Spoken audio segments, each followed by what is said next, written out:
The wind in the Texas Panhandle did not simply blow, it scoured. It carried the grit of 3 states and the heat of an oven door left standing open. On this particular afternoon in late August of 1872, the wind smelled of dried sagebrush, ancient dust, and the unmistakable sour scent of cow manure that had baked too long in the sun.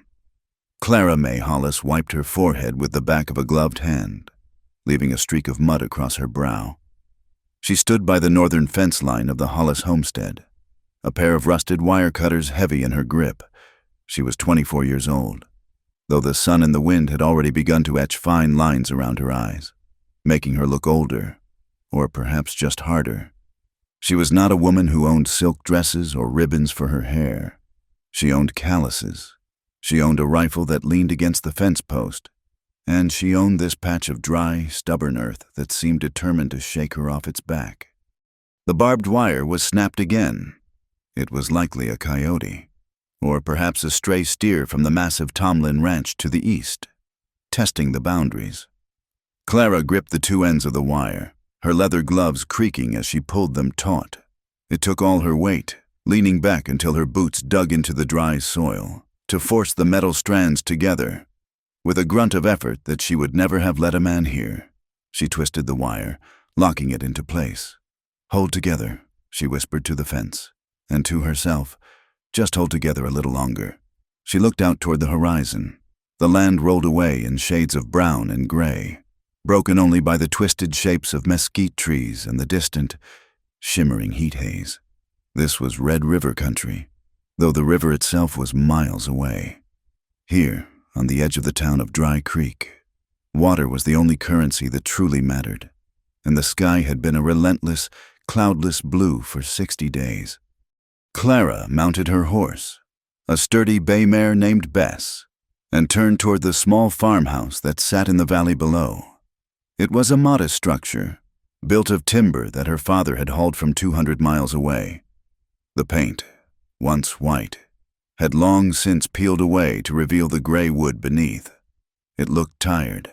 It looked like it was leaning into the wind, bracing for a blow that never stopped coming. As she rode into the yard, the sound of coughing greeted her. It was a dry, hacking sound, rattling deep in the chest, drifting out from the open window of the main bedroom. Clara's stomach tightened. The sound was becoming as constant as the wind. She tied Bess to the rail and walked inside. The house was clean, scrubbed with the ferocity of a woman who could not control the world outside but demanded order within. In the bedroom, Mary Hollis lay propped up on 3 pillows.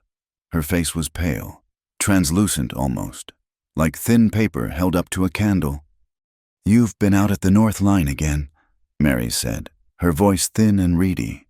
She did not open her eyes. "Wire was down." "Mama," Clara said softly, pouring a glass of water from the pitcher on the bedside table. She checked the level in the pitcher. It was getting low. They would need to draw from the well again soon, and the water level there was dropping an inch every week. "Here, drink." Mary took the glass with a trembling hand. "You work too hard. Clara May, a girl your age should be thinking about other things, not fences." "Fences keep the cows in and the coyotes out," Clara said, taking the empty glass back. "There isn't time for other things." Clara walked to the kitchen and opened the tin box where they kept the household money. She poured the coins onto the wooden table. 3 silver dollars, 2 quarters, and a handful of pennies. It was not enough. The laudanum for her mother's cough cost 50 cents a bottle, and the price of flour had gone up again. She sat heavily in the chair, staring at the meager pile. Her father, John Hollis, had died 3 years ago, leaving them the land and a stubborn pride, but very little coin. He had believed in this land. He had believed that if you worked hard enough, the earth would respect you. But the earth was indifferent, and the town of Dry Creek was becoming predatory. Clara stood up, sweeping the coins back into the tin. She needed supplies. She would have to go into town. The ride to Dry Creek took 40 minutes. The town was a collection of false-fronted buildings huddled together against the vastness of the prairie, looking small and insignificant under the massive dome of the sky. But today, The town felt tight, coiled like a rattlesnake ready to strike. As Clara guided Bess down the main street, she noticed the men gathered in knots on the boardwalks. They were not laughing or trading stories. They were whispering, their eyes darting toward the horizon. "Did you hear?" a voice drifted from the porch of the general store. "2 more horses taken from the Miller place last night." "It's them Comanches," another voice replied, low and angry. "They say a raiding party broke off from the reservation. They're looking for blood." Clara kept her face forward, ignoring the stares. A woman alone, riding astride like a man, always drew looks. But today the gazes felt heavier. Fear made men look for someone to blame, and a woman without a husband, holding onto land she couldn't possibly defend, was an easy target for resentment. She tied Bess in front of the mercantile and stepped inside. The air was thick with the smell of coffee beans and tobacco. Behind the counter stood Mr. Henderson, looking anxious. "Afternoon, Miss Hollis," he said, wiping his hands on his apron. "Afternoon, Mr. Henderson. I need a sack of flour, 5 pounds of beans, and a bottle of Dr. Avery's cough syrup." Henderson hesitated. "The flour and beans are fine, Clara, but the syrup—" "Dr. Avery came by this morning. He raised the price. It is 75 cents now." Clara felt the heat rise in her cheeks. 75 cents. It was 50 last week. Supply and demand. A deep, smooth voice came from behind her. Clara turned. Standing in the doorway was Sheriff Silas Crow. He was a big man, broad-shouldered, wearing a star that shone too brightly on his vest. His hat was clean, and his boots were polished a luxury in a town of dust. Beside him stood Luther Cade, a man who looked like he was carved out of dried leather, with cold, dead eyes that assessed Clara as if she were a horse at an auction. "Sheriff," Clara said, nodding stiffly. Crow stepped into the store, the floorboards creaking under his weight. "The roads are dangerous. Miss Hollis, freighters are scared to come through with the Indian trouble. Prices go up when the risk goes up." "The only Indians I have seen in 6 months are the ones selling baskets by the river." Clara said, "Seems to me the fear is doing more work than the truth." Crow smiled, but the smile did not reach his eyes. "You would be wise not to underestimate the threat. Clara, a woman alone out there on that ranch. It is not safe. I have been telling the town council we need to organize better protection, but protection costs money." "I can protect myself," Clara said.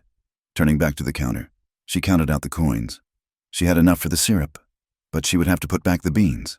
"Just the flour and the medicine. Mr. Henderson." As she waited, the door opened again, and a man walked in.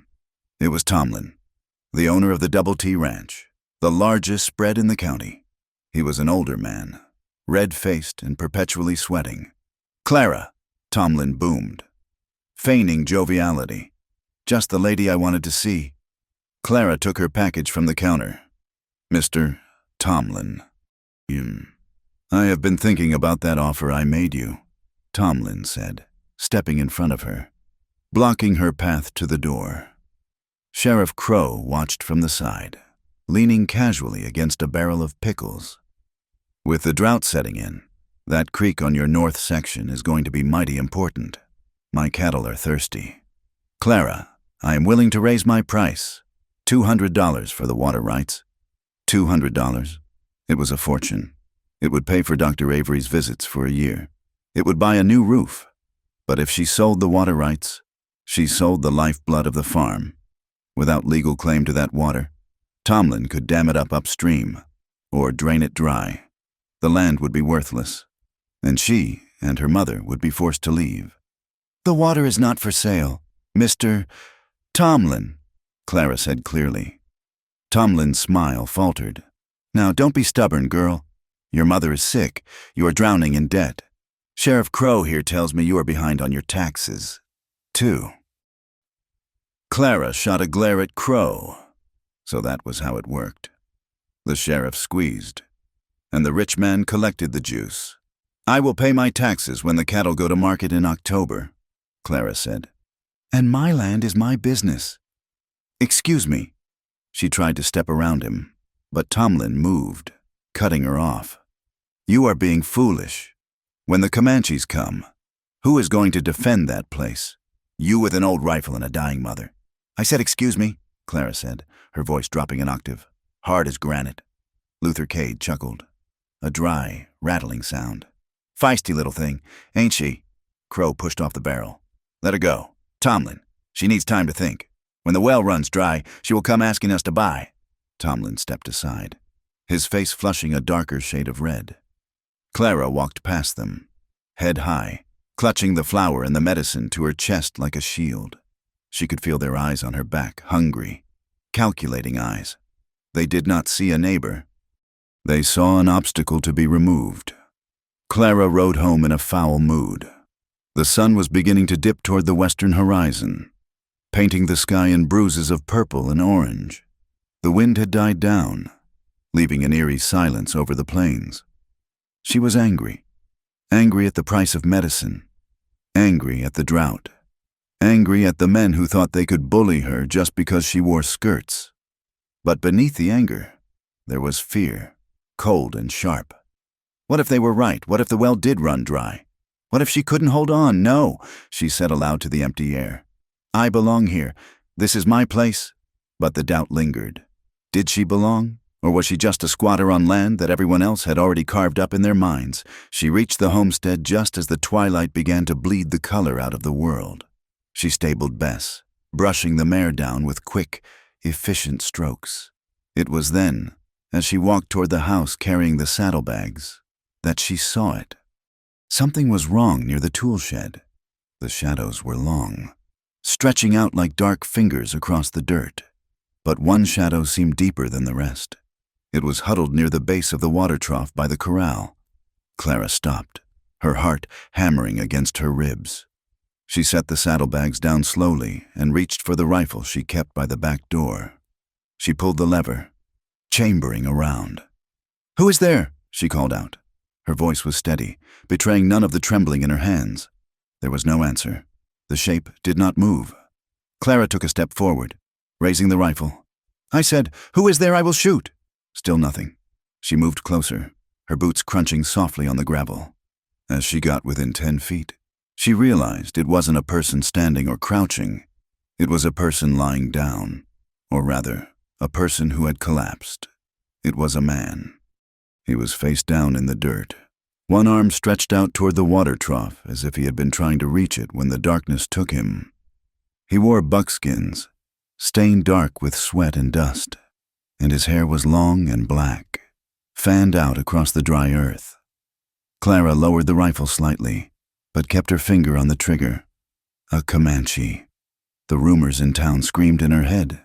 Raiding party, blood, killers, but there was no war paint. No weapon in his hand. She crept closer, her eyes scanning the perimeter. Was he a decoy?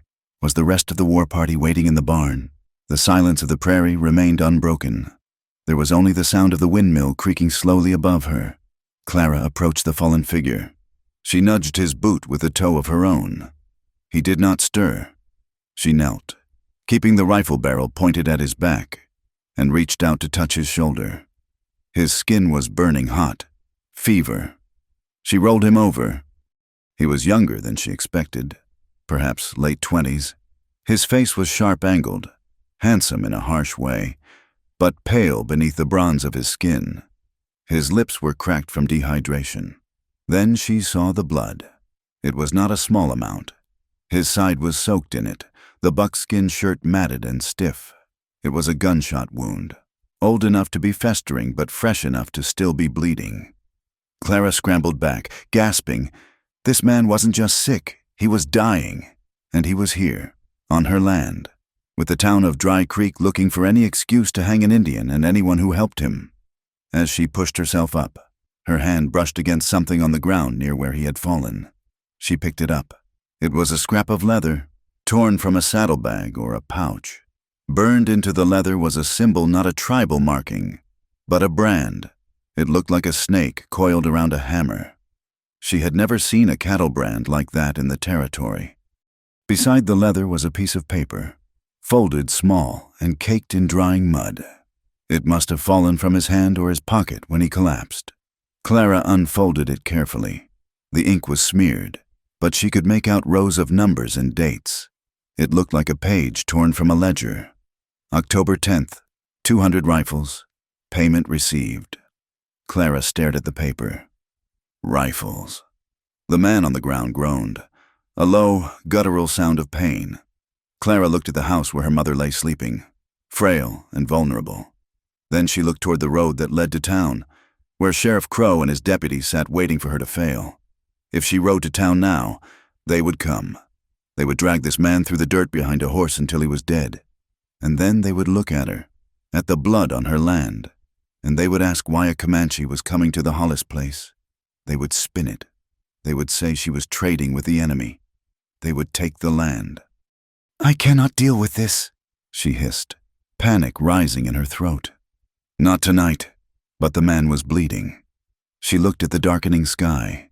Night was falling fast. If she left him here, the coyotes would be on him within the hour. If she dragged him to the road, he would be dead by morning.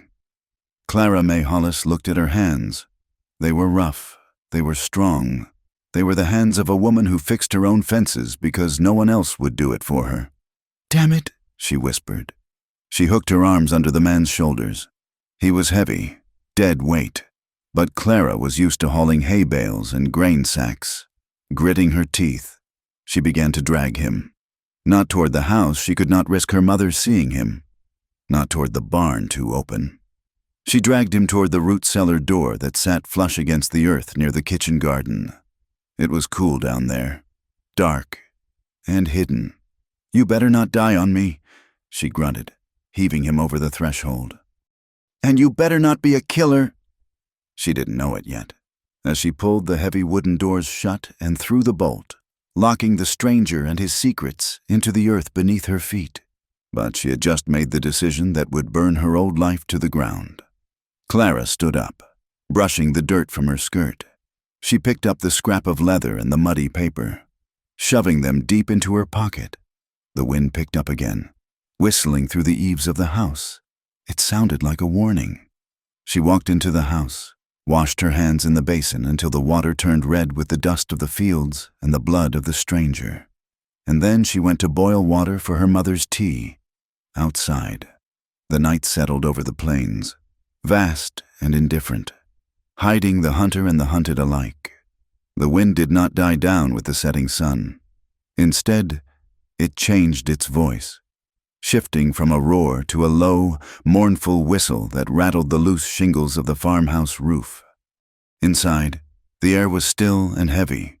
Clara could not sleep. She sat in the rocking chair by the cold hearth, the rifle resting across her knees. Every creak of the house sounded like a boot step. Every rustle of the dry grass outside sounded like a raid. She had a man a Comanche, if her eyes had not deceived her in the twilight locked in her root cellar. Sometime after midnight, a thud echoed from beneath the floorboards of the kitchen. It was a heavy, dull sound, like a sack of grain toppling over. Clara stood up, her heart leaping into her throat. She lit the kerosene lantern, keeping the flame low, and moved toward the back door.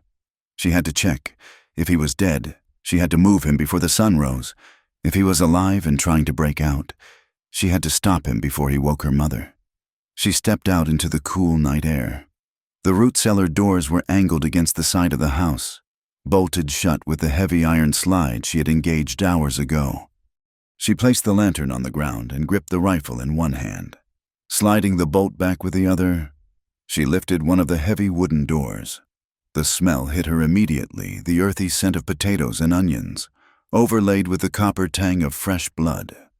"Do not move," Clara whispered, raising the lantern. The light spilled into the darkness below. The man was not dead. He had dragged himself into the corner, wedged between a barrel of pickled beets and the dirt wall. As the light hit him, he jerked. His hand flew up, a blade flashing in the dim light. Clara gasped and leveled the rifle, her finger tightening on the trigger, but the strike never came. The man's hand trembled violently, betraying a weakness that his fierce eyes tried to hide. The knife slipped from his grip and clattered onto the packed earth floor. He slumped back against the barrel, his chest heaving. He was burning up. She could see the sheen of sweat on his forehead even from where she stood. "Water," he rasped. The word was English, heavily accented but clear. Clara stared at him. He was defenseless, a fevered, wounded man armed with nothing but desperation. "You stay there," she commanded, her voice shaking slightly. "You make a sound, and I will bury you in this hole." She slammed the cellar door shut and threw the bolt. She stood there for a moment, breathing hard in the darkness. She had hidden a man to save her mother from the shock, to save her farm from a scandal. But as she looked at the bolted door, she realized the mistake she had made. She had not just hidden a stranger. She had invited the very danger she was trying to keep out. The morning sun rose white and hot, bleaching the color out of the sky before the day had even properly begun. Clara went through her chores with mechanical precision. She milked the cow, fed the chickens, and checked the water level in the trough. It was lower than yesterday. She needed to go to town. She had left the beans behind yesterday, and without them, she and Mary would be eating plain cornbread for a week. But more than that, she needed to know what the town knew. "I will be back in an hour. Mama?" Clara called out to the bedroom. "Rest." Mary only coughed in reply. Clara saddled Bess and rode hard toward Dry Creek. When she arrived, the mood in the town had shifted from anxious to predatory. There was a new energy on Main Street, a buzzing tension that centered around the sheriff's office. A crowd had gathered around a fresh piece of paper nailed to the post outside the general store. Clara dismounted and tied Bess, keeping her head down as she approached the group. "That is him," a man was saying. "That is the savage." Clara peered over the shoulder of Eli Mercer, the blacksmith. The poster was crude, the ink still smelling fresh. At the top, in large block letters, it read, "Wanted, Fugitive Comanche." Below the text was a rough sketch. It was not a good likeness, exaggerating the nose and the brow, but the description was undeniable. Tatsi goes by the name Hawk, wanted for the murder of the Miller family and the theft of 6 horses. Dangerous, dead or alive. Reward, $500. Clara felt the blood drain from her face. Murder. Sheriff says he killed them in their sleep, Eli muttered, shaking his head. Says he worked as a scout for the army once, so he knows how to hide. He won't hide for long, another voice cut in. It was Luther Cade. The bounty hunter was leaning against a hitching post, cleaning his fingernails with a long knife.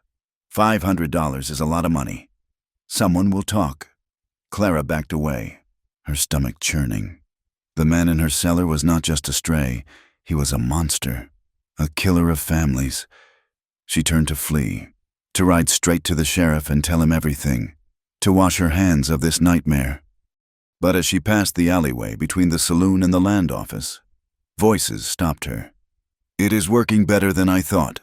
It was Sheriff Crow's voice, low, smooth, and self-satisfied. Clara froze, pressing herself against the rough wood of the building. "The town is terrified." "Silas," a second voice replied. It was Tomlin, the rancher. "But are you sure about the Indian? What if he talks?" "He won't talk," Crow said. "Luther put a bullet in his side.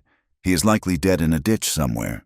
And even if he is not, who is going to listen to a Comanche accused of killing white folk? By the time the circuit judge gets here, the fear will have done its work. You will have your water rights. I will have the deed to the unclaimed territory. And we will have a nice, orderly town." "And the Miller family?" Tomlin asked nervously. "A tragic accident," Crow said dismissively. "Or a drifter. Does it matter? The Indian is the perfect story. Fear makes people sell cheap." Tomlin. "Remember that?" Clara stood paralyzed. "The Miller family, the murder, it was a lie. All of it. The man in her cellar was not a monster. He was a scapegoat, a tool for Crow to seize the water and the land, including her own. If she turned him in, she wasn't serving justice. She was handing an innocent man over to his executioners and handing her father's land to the men who wanted to destroy it. Clara walked back to Bess, her legs feeling like lead. She mounted the horse and rode out of town, keeping her back straight, though inside she was trembling. She was trapped. If she hit him, she was a criminal. If she gave him up, she was an accomplice to murder. When she returned to the farm, the sun was high and punishing. Clara marched straight to the root cellar. She did not bring the rifle this time. She brought a bucket of water and a clean rag. She threw back the bolt and opened the doors. The light poured in, illuminating the man huddled in the dirt. He was awake. His eyes, dark and feverishly bright, snapped to hers. He flinched, pressing himself harder against the wall. But he did not attack. Clara climbed down the wooden ladder, setting the bucket on the floor. The space was cramped, smelling of earth and sickness. "Drink," she said, dipping a ladle into the bucket and holding it out. He hesitated, looking at the water as if it were a trap, then leaned forward and drank greedily. Water spilled down his chin, washing away streaks of dust and dried blood. "You saw the paper," he said. His voice was stronger than the night before, though still rough. Clara stiffened. "I saw it. They say you killed the Miller family." "I did not." "They say you stole horses." "I took one horse to escape. They shot it from under me." He looked up at her, and for the first time, Clara saw him clearly. He did not have the look of a madman or a killer. His face was drawn with pain. Yes, but his eyes were steady. There was an intelligence there, a sharp, assessing clarity that unnerved her.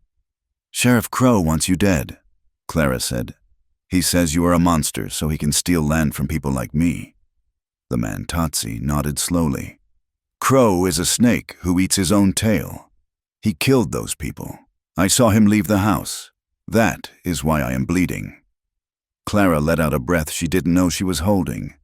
It was the truth. She could feel it in the pit of her stomach. "I cannot keep you here," she said. "If they find you, they will hang us both. I do not ask to stay," Tatsi said. He tried to shift his leg, and a spasm of pain crossed his face. He gritted his teeth, suppressing a groan.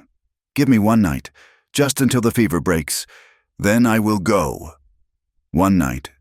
It was exactly what she had told herself yesterday. "One night," Clara repeated. "But we have rules. You do not come up to the house. You do not make a sound. And you do not touch anything that is not yours." Tatsi looked at her, his dark eyes locking onto hers. "I do not take from those who save me." Clara knelt beside him. "Let me see the wound."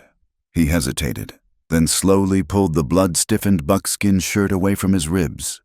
The wound was ugly, a jagged tear where the bullet had grazed the ribs and lodged in the muscle. It was angry and red, weeping fluid. Clara dipped the rag into the water. "This will hurt." She pressed the cool cloth against the hot flesh. Tatsi's entire body went rigid. His muscles bunched under her hand, hard as ironwood. But he did not make a sound, not a whimper. He simply stared at the wall, breathing through his nose in sharp, controlled bursts.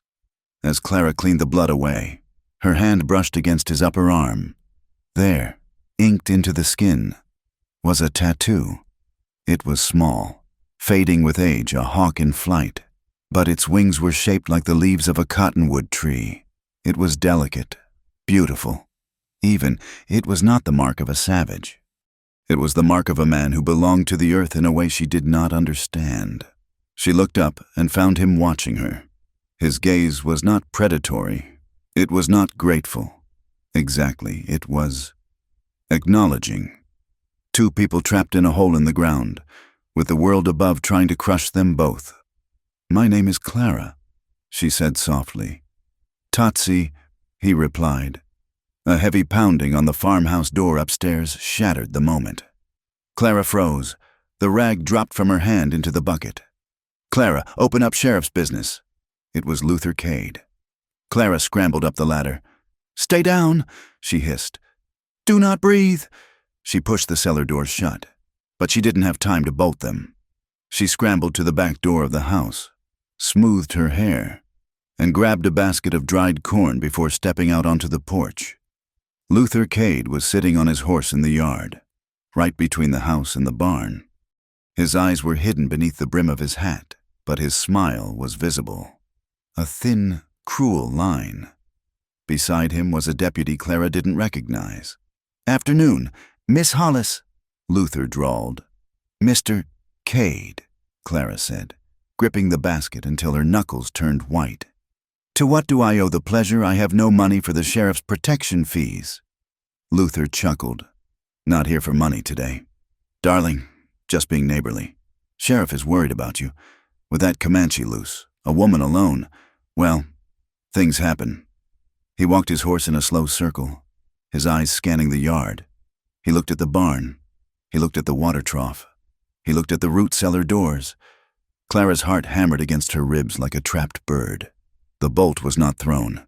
If he rode over there, if his horse stepped on the wood, the door might shift. "I am fine," Clara said, forcing her voice to be steady. "I have my rifle, and I have nothing a Comanche would want."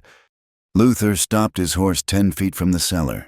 He leaned forward, resting his hands on the saddle horn. "You sure about that Comanches take whatever they find? Horses, food, women?" He spat a stream of tobacco juice onto the dry ground. It landed inches from the cellar entrance. "I saw tracks near your north fence," Luther said softly. "Looked like someone dragging something." Clara's mind raced. "I had a calf die yesterday. I dragged it to the ravine so the coyotes wouldn't come near the house." Luther stared at her for a long, agonizing minute. The silence stretched, thin and brittle. "A dead calf," Luther repeated. "Yes," Clara lied, looking him straight in the eye. "Do you want to go check the carcass? It smells worse than you do." Luther's smile vanished. His eyes narrowed.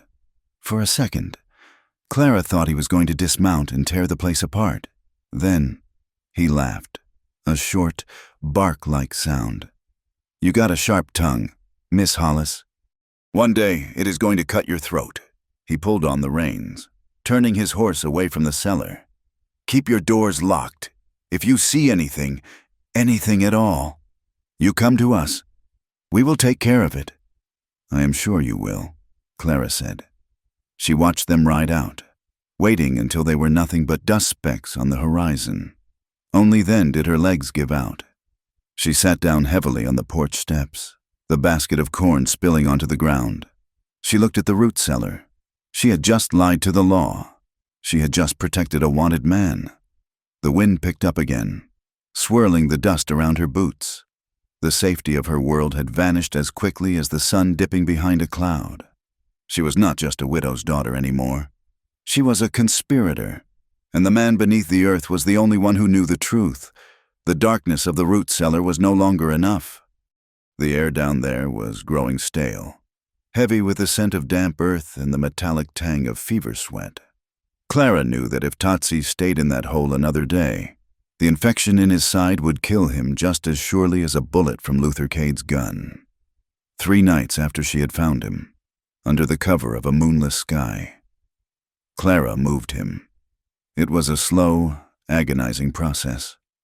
Tatsi was awake, his fever having receded into a dull, simmering heat rather than a raging fire, but he was weak. He leaned heavily on Clara, his arm draped over her shoulders, his breath coming in shallow, ragged hitches. "Quiet," she hissed, though the only sound was the dragging of his boots through the dust.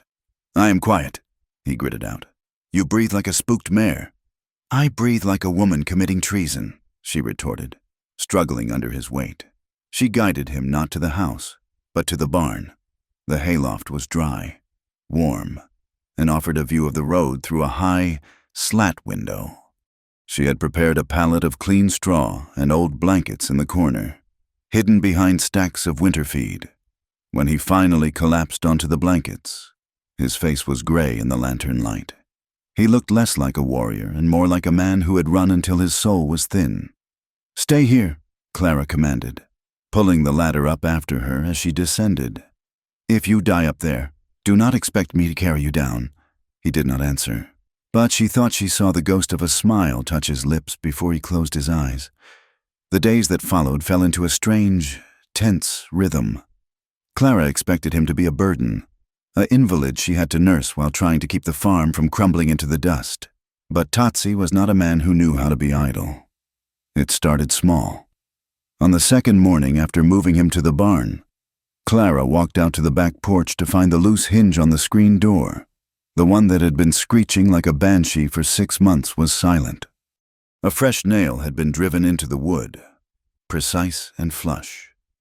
2 days later, she went to the woodpile, dreading the hour of chopping that awaited her, only to find the kindling already split and stacked in a neat pyramid. She stormed into the barn, climbing the ladder with fury fueling her steps. Tatsi was sitting on the edge of the loft, whittling a piece of cedar with a small knife she hadn't known he possessed. "You are going to tear your stitches," she said, her hands on her hips. "I did not use half a bottle of expensive whiskey to clean that wound just so you could bleed out chopping wood." Tatsi did not look up. The wood was green. It needed to be split to dry.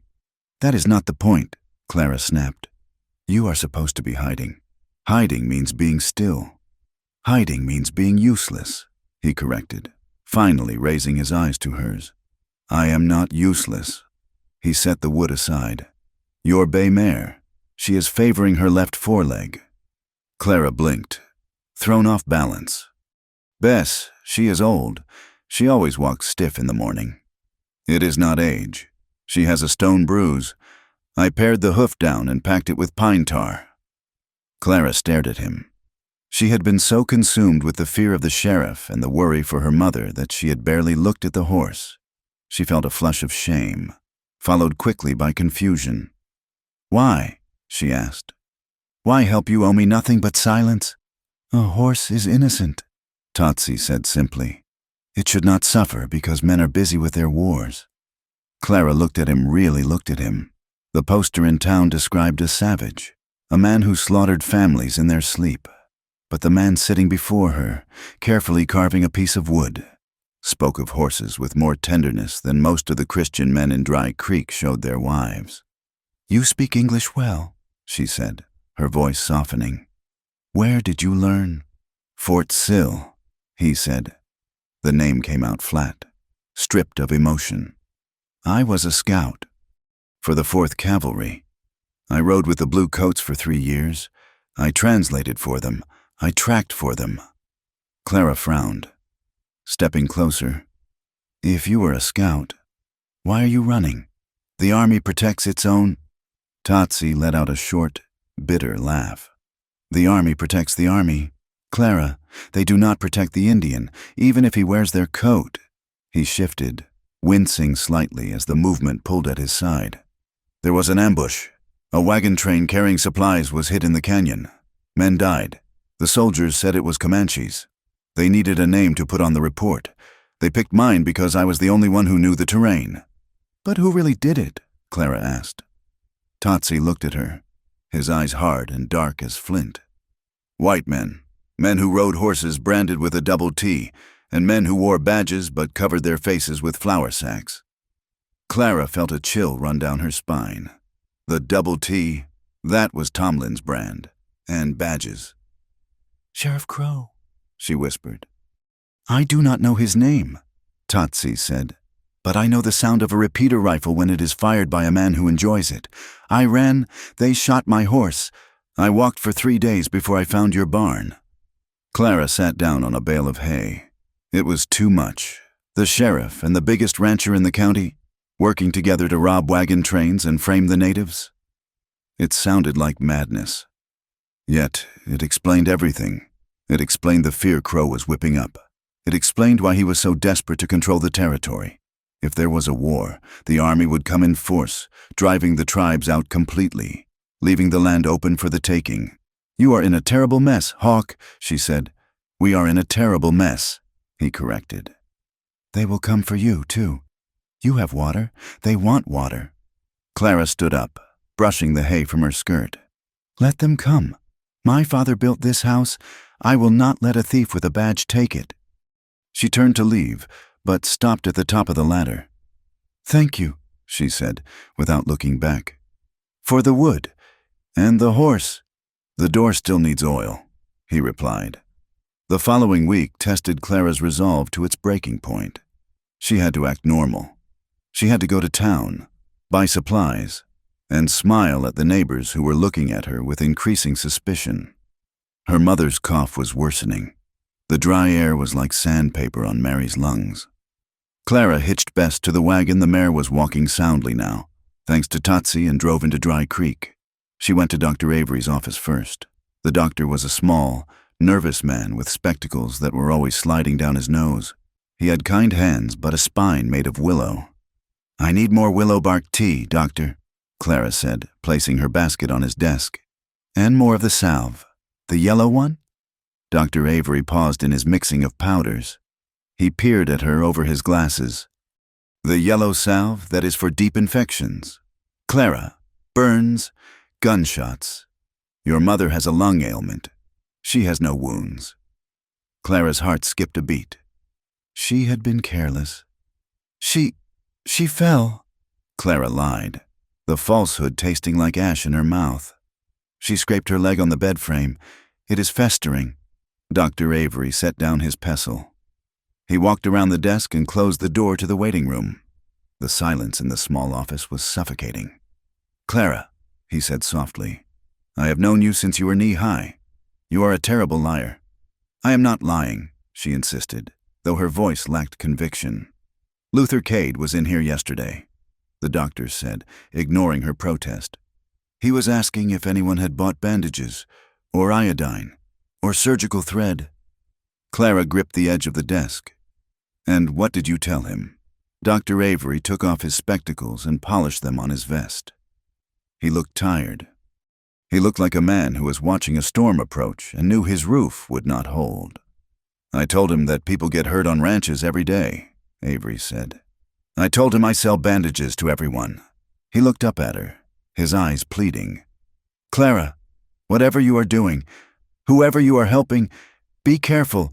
Silas Crow is not a man to cross. He is looking for an excuse. Do not give him one." He handed her the jar of salve. 75 cents.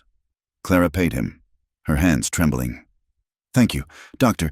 Do not thank me," he whispered. "Just stay alive." As she left the office, Clara felt the eyes of the town on her. 2 women from the church auxiliary were standing by the millinery shop. They stopped talking as she passed, watching her with cold, judging eyes. "Living out there all alone?" she heard one of them whisper loudly enough to be heard. "It is not natural. No wonder trouble follows her. I heard she chased off Mr. Tomlin again," the other said. "Ungrateful. After all the town tries to do for her." Clara kept walking, her chin high, but inside she felt small and exposed. She was not just fighting for her land anymore. She was fighting for her name, her place in the world. They wanted to cast her out. They wanted to make her a pariah so that when Crow finally made his move, no one would lift a finger to help her. That night, the wind howled around the farmhouse, rattling the windows. Clara sat at the kitchen table, the oil lamp casting long, flickering shadows against the walls. On the table before her lay the 2 pieces of paper. One was the muddy scrap she had found by Totsie's side the first night. The other was a crumpled shipping manifest she had found in her father's old tin box, a list of government contracts from 2 years ago. She had been staring at them for an hour, trying to make sense of the numbers. The paper from Totsie read October 12th, 200 rifles, North Pass. The manifest from her father's time listed Standard Supply Route B, avoid North Pass due to rock slides. Clara frowned. If the North Pass was closed to standard wagons, why would 200 rifles be going through there? She remembered what Totsie had said. White men, double T brand. The North Pass cut through the back end of Tomlin's property. It was a rugged, hidden trail that bypassed the main road into Dry Creek. If you wanted to move something without the town seeing, without the honest folks seeing, you used the North Pass. And the date, October 12th. That was 2 days before the ambush Totsie described. Clara pieced it together. They weren't just stealing supplies, they were redirecting government weapons. Crow and Tomlin were stealing rifles meant for the reservation or the fort, smuggling them through Tomlin's land, and then selling them or using them to stage fake attacks to stir up a war. If they could prove the Comanches were armed with new repeater rifles, the army would come down hard. The Comanches would be slaughtered or driven out, and the millions of acres of grassland would be open for Tomlin's cattle. It was a conspiracy of blood and greed, and she held the proof in her hands, but proof was useless without a judge who would listen. And the only law in Dry Creek was Silas Crow. A sudden knock on the door made her jump. She swept the papers into her lap, her heart hammering.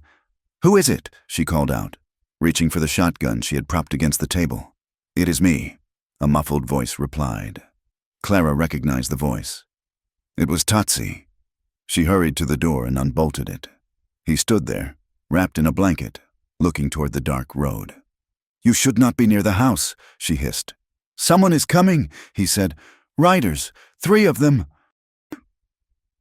Clara extinguished the lamp immediately. "Get to the barn. Hide."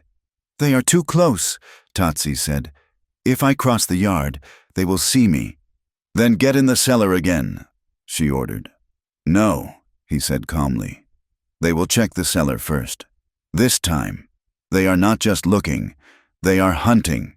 He stepped into the kitchen, closing the door behind him. "I will go to the attic." "The attic," Clara whispered. "There is no floor up there, just rafters." "I am light," he said. He moved to the small access panel in the ceiling of the hallway. With a strength she didn't know he had regained, he pulled himself up, vanishing into the darkness above just as the sound of hooves thundered into the yard. Clara smoothed her hair, checked the chamber of her shotgun, and waited. The pounding on the door was violent enough to shake the dust from the ceiling. "Open up, Sheriff's business." It wasn't Luther Cade this time. It was worse. Clara opened the door. Sheriff Silas Crow stood on her porch, flanked by 2 deputies. The moonlight glinted off the barrel of the pistol at his hip. He was smiling, but it was the smile of a wolf who has cornered a lamb. "Sheriff," Clara said, "it is late." "Justice does not sleep, Miss Hollis," Crow said, stepping into the house without an invitation. He looked around the kitchen, his eyes landing on the table where she had been sitting. "We had a report," Crow said, walking slowly around the room. "Luther was drinking at the saloon tonight. He was talking to some of the boys." Crow stopped in front of Clara, towering over her. He smelled of whiskey and hair oil. "Luther says he found fresh blood on your fence line 3 days ago. And today, the doctor says you are buying medicine for a wound your mother does not have." Clara gripped the shotgun, her knuckles white. "My mother has sores from lying in bed." "Does she?" Crow asked. He looked up at the ceiling, right at the spot where Tatsi was hiding. A faint creak of wood echoed from above. Clara's breath hitched. "Old houses," she said quickly. "They settle in the wind." Crow looked back at her. His eyes were cold, devoid of any humanity. "We are going to search the barn, Clara, and the shed, and the cellar. And if we find him—" He leaned in close, his voice dropping to a whisper. "If we find him. I cannot promise that the boys won't burn this place down with you inside it. Accidents happen so easily out here." He turned to his deputies. "Tear it apart." As the men marched out to the yard, Clara stood in the center of her kitchen, the papers in her pocket burning against her leg. She listened to the sounds of destruction outside, crates being smashed, hay being tossed. And she listened to the silence above her head, praying that the man who had fixed her door and healed her horse could hold his breath longer than these men could hold their hate. From the darkness of the yard, Luther Cade's voice drifted in, loud and mocking. "Hey, Sheriff, I think I found where a rat has been sleeping." Clara closed her eyes. The night was far from over. The deputy Sheriff Crow had left behind was a boy named Billy, no older than 19, who spent more time rolling cigarettes than watching the house. He sat on a stump by the gate, his silhouette barely visible against the sliver of moon. Inside the darkened kitchen, Clara packed a saddlebag with hands that refused to tremble. Dried meat, a tin of peaches, a coil of rope, and the remaining ammunition for her father's Winchester rifle. Tatsi stood by the back window, watching Billy. "He will fall asleep in an hour," Tatsi said quietly. His voice was low, vibrating in the small space. "We do not have an hour," Clara whispered. "If Crow finds out you were in the attic, he will not wait for morning. He will come back with torches." She handed him a heavy wool coat that had belonged to her father. "Put this on. You cannot ride in just a shirt. The fever will take you before the posse does." Tatsi hesitated, his fingers brushing the rough fabric. "This was your father's. He would have shot you himself if he found you here," Clara said, her tone practical but not unkind. "But he would not have let a man freeze to death. Put it on." They slipped out through the root cellar doors, keeping the bulk of the barn between them and the sleeping deputy. The night air was biting, carrying the sharp scent of ozone. A storm was brewing, not of rain, but of wind and dust. They led Bess out the back way, their boots wrapped in burlap sacks to muffle the sound. Tatsi moved with a fluid grace that made Clara feel clumsy. Despite her years of working the land, he did not just walk on the earth. He seemed to negotiate with it, finding silence where there should have been noise. When they were a mile out, past the property line and into the deep ravine that cut through the limestone hills, they mounted the horse. Bess was strong, but carrying two was a strain. Tatsi sat behind Clara, his arms caged around her waist to hold the reins. The heat of his body was startling against her back, a solid, living presence that made her breath hitch in her throat. "We go to the Red Rocks," Tatsi said, his breath warm against her ear. "The wind will hide our tracks." The Red Rocks were a labyrinth of sandstone pillars and canyons to the west, a place where cattle thieves and outlaws often disappeared. It was treacherous ground, full of blind drops and loose shale. As they rode, the wind began to pick up. It started as a low moan and quickly escalated into a shriek. The sky turned a bruised purple, blotting out the stars. "Dust storm!" Tatsi shouted over the gale. "We need shelter!" The world dissolved into a brown haze. The grit stung Clara's face like 1,000 tiny needles. Bess whinnied in panic, tossing her head. "Steady!" Clara yelled, pulling on the reins. "Let her go!" Tatsi commanded. He reached around and took the bridle, guiding the mare not away from the wind, but at an angle to it, toward a dark fissure in the canyon wall. They slid off the horse just as the full force of the storm hit. Visibility dropped to 0. Clara stumbled, blinded by the dust, her foot catching on a root. She pitched forward, straight toward a jagged outcropping. A strong arm caught her around the waist, hauling her back with bruising force. "Watch!" Tatsi barked. He pointed to the ground where she had almost fallen. Coiled in the lee of the rock, agitated by the storm, was a diamondback rattlesnake, its tail buzzing a furious warning that had been swallowed by the wind. Clara froze. One more step, and she would have been bitten. Tatsi did not hesitate. He did not reach for a weapon. He stomped his boot down just behind the snake's head, crushing it into the dust in one violent, decisive motion. He kicked the carcass away and pulled Clara toward the opening of a shallow cave. "Inside," he ordered. They scrambled into the recess of the rock. It was small, barely deep enough for the horse to squeeze in with them, but it was out of the wind. Outside, the world was a screaming vortex of sand and stone. Inside, it was quiet, dark, and intimate. Clara sank against the cold stone wall, her heart hammering against her ribs. She looked at Tatsi. He was checking Bess's legs, his hands gentle and sure. He had just killed a snake and saved her life in the span of 3 seconds, and now he was tending to her horse. He turned to look at her. His face was streaked with dust, his hair wild, but his eyes were calm. "Are you hurt?" he asked. "No," Clara said, her voice shaking. You were fast." "The snake was slow," he said simply. "The cold makes them sluggish." He moved to the back of the cave and began to gather dried tumbleweeds and driftwood that had washed in during flash floods. With a piece of flint and steel, he coaxed a small fire into life. The flames cast dancing shadows on the red walls, illuminating the sharp angles of his face. The temperature dropped rapidly as the storm raged. It was the desert cold, dry and piercing. Clara wrapped her arms around herself. shivering. Totsie stood up and took off the wool coat. He walked over to where she sat and draped it over her shoulders. "I'm fine," Clara protested, though her teeth were chattering. "You are the one recovering from a bullet wound." "I am used to the cold," he said. He sat down opposite her, across the small fire. "You are not—" Clara pulled the coat tighter, smelling the scent of her father mixed with the smoke and leather scent of the man before her. "Why do you do that?" "Do what?" "Protect me. You could have taken the horse and run." "You could have left me at the ranch to deal with Crow." Totsie poked the fire with a stick. "You gave me water when I was dying. You hid me in the earth, among my people. That creates a bond, a debt that is not paid with money." "I did it because it was right," Clara said. "Not to buy your loyalty." "That is why you have it," Totsie replied.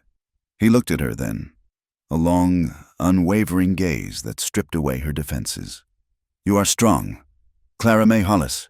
You fight for your land like a wolf fights for her den. I respect that." Clara felt a flush rise in her cheeks that had nothing to do with the fire. "I am just stubborn.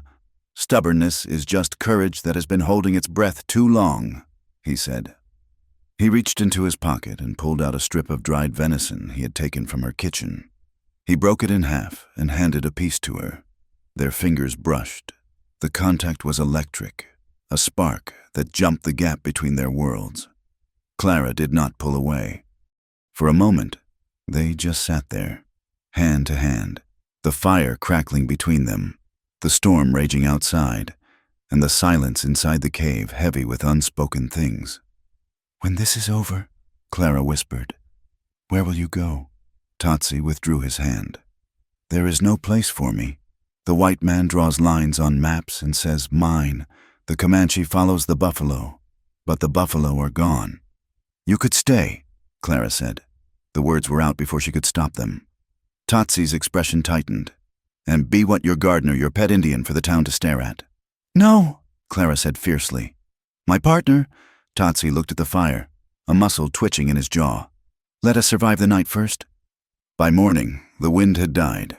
The world was covered in a fresh layer of red dust. They rode out of the canyon, heading south toward a trading post near the river crossing. Totsie said there was someone there he needed to see.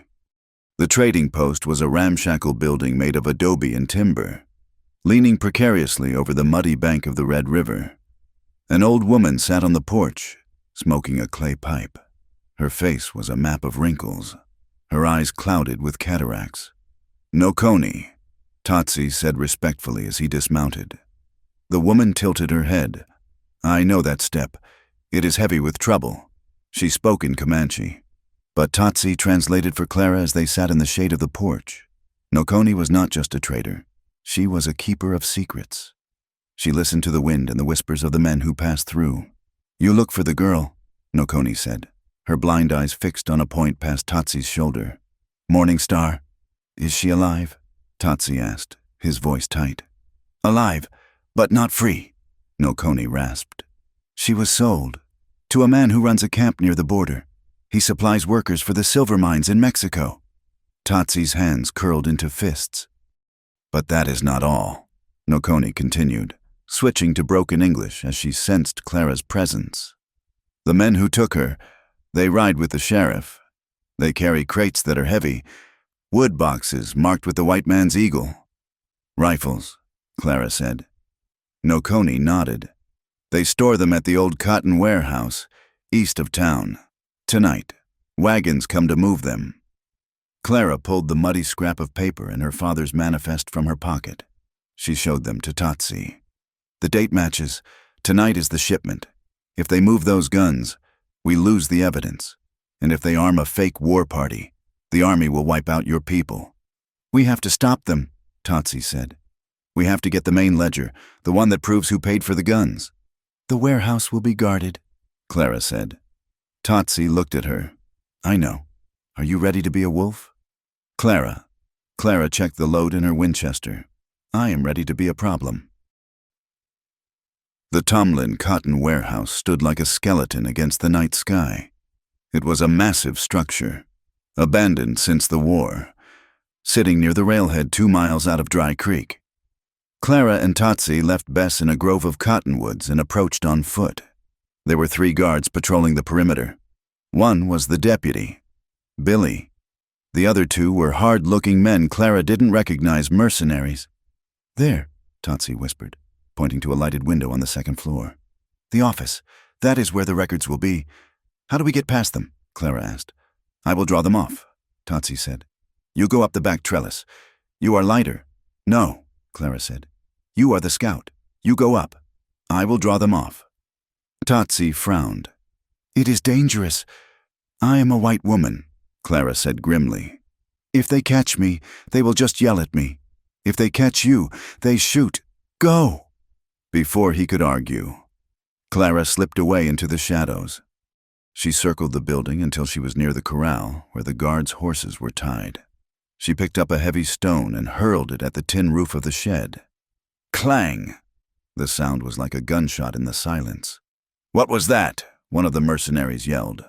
"Over by the shed!" As the men ran toward the noise, Totsie scaled the side of the warehouse, moving up the trellis like a shadow. He slipped through the window. Clara waited, her heart pounding. She needed to keep them distracted. She unlatched the corral gate and slapped the rump of the nearest horse. "Go on, Get!" The horses spilled out, whinnying and scattering into the darkness. "The horses are loose, damn it! Billy, catch them!" While the guards scrambled to round up the animals, Clara watched the window. Minutes ticked by like hours. Finally! Totsie reappeared. He held a thick, leather-bound book in his hand. He dropped to the ground, cat-like, and sprinted toward the tree line. Clara turned to follow, but a hand clamped down on her shoulder. "Well now," a voice hissed. "What do we have here?" Clara spun around. Luther Cade stood there, grinning. He hadn't run for the horses. He had been waiting in the shadows. "Miss Hollis," Luther said, his grip tightening until Clara gasped. "I figured you would show up. You and your pet." He dragged her into the circle of light from the lantern hanging on the post. "Come out, Indian, or I will break her arm." Totsie stopped near the trees. He stepped into the light, the ledger held high. "Let her go," Totsie said calmly. "Bring me the book," Luther commanded, drawing his pistol. "And maybe I won't shoot her in the belly." Totsie began to walk forward slowly. Clara looked at Luther's gun. It was cocked. She looked at Totsie. He was walking into a trap. If he gave up the book, Luther would kill them both. She couldn't let that happen. Clara stomped down on Luther's instep with her heel hard. At the same moment, she twisted her body and shouted, "Hawk, the lantern!" Totsie didn't hesitate. He pulled a throwing knife from his boot and hurled it, not at Luther, but at the kerosene lantern hanging on the post above their heads. The glass shattered. Burning oil rained down on Luther Cade. He screamed, releasing Clara to bat at the flames on his coat. "Run!" Totsie roared. Clara bolted. Totsie grabbed her hand as she passed, and they sprinted into the darkness. Behind them, the dry wood of the warehouse porch caught fire. The flames licked up the wall, growing rapidly as they fed on the old cotton residue. Shouts erupted behind them. Bullets whizzed past, snapping through the leaves of the cottonwoods, but they were already deep in the brush. They reached Bess, mounted, and galloped away, the orange glow of the fire illuminating the night sky behind them. They rode hard for an hour, looping back toward the Hollis ranch. They had the ledger. They had the proof. Now they just needed to get to the circuit judge in the next county. But as they crested the hill overlooking Clara's farm, the triumph in Clara's chest turned to ice. The farmhouse door was standing wide open. The lights were blazing. They rode down into the yard. The silence was absolute. No chickens clucking, no wind. Clara jumped off the horse before it fully stopped and ran into the house. "Mama!" The kitchen was a wreck. Chairs were overturned. The flour bin had been upended. White powder coating the floor like snow. The mattress in the bedroom had been slashed. But Mary Hollis was gone. On the kitchen table, stabbed into the wood with a butcher knife, was a note. Clara pulled it free, her hands shaking so hard she could barely read the scrawl. "Miss Hollis, your mother has been taken to town for questioning regarding her involvement in treason. If you want to see her again, bring the item you stole to my office by noon tomorrow. Sheriff Crow. Clara crumpled the note in her fist. A low, keening sound escaped her throat. Totsie stepped up behind her. He saw the note, saw the wreckage. He placed a hand on her shoulder. It was heavy and warm. "He took her because he is afraid," Totsie said, his voice deadly calm. "He knows we have the power to end him." "He has my mother," Clara whispered, turning to him, tears streaming down her dusty face. "He will kill her." "No," Totsie said. "He will not, because he needs to trade." He took the note from her hand and threw it onto the floor. "We do not trade," Totsie said. "We hunt." Clara looked at him. The fear in her eyes hardened into something brittle and sharp. She wiped her face with her sleeve. "You are right," she said. "We do not trade." She walked over to the corner where her father's ammunition box had been hidden under a loose floorboard, one of the few things Crow hadn't found. She pulled out a fresh box of shells. "Tomorrow," Clara said, "we burn his world down." The sun hung directly overhead. A white-hot coin pressed against the blue fabric of the sky, bleaching the color from the wooden buildings of Dry Creek. The main street was packed with people, but it was unnervingly quiet. It was the silence of a held breath, the kind that comes before a lightning strike. Clara rode best down the center of the street. She did not look at the faces of the neighbors who had whispered about her for years. Her eyes were fixed on the porch of the sheriff's office. There, sitting in a wooden chair with a blanket draped over her shoulders despite the heat, was Mary Hollis. She looked small, frail, a gust of wind away from disappearing entirely. Standing behind her, one hand resting possessively on the back of her chair, was Sheriff Silas Crow. Crow smiled as Clara dismounted. He looked like a man who had already won the pot and was just waiting for the other players to fold. "You are right on time, Miss Hollis," Crow called out, his voice carrying easily in the still air. "I told the boys you would be sensible." Clara tied Bess to the hitching rail. She patted the mare's neck once for comfort, then walked into the dust of the street. She stopped 10 paces from the porch. "Let her go, Silas," Clara said. Her voice was steady, hardened by the last 48 hours of fear and adrenaline. "She is free to go whenever she likes," Crow said, gesturing to the table set up beside him. On it lay a single sheet of paper and a bottle of ink. "As soon as we settle this business of the water rights, it is for her own good. Clara, a woman in her condition needs care, not the stress of a failing ranch." "And the treason?" Clara asked loudly. "You arrested her for treason. Where's the judge?" The crowd shifted. A murmur rippled through the onlookers. "The judge is on the circuit," Crow said smoothly. "But as the law here, I have the authority to hold suspects, unless, of course, the property in question is sold. Then, well, it becomes a civil matter." He picked up the pen.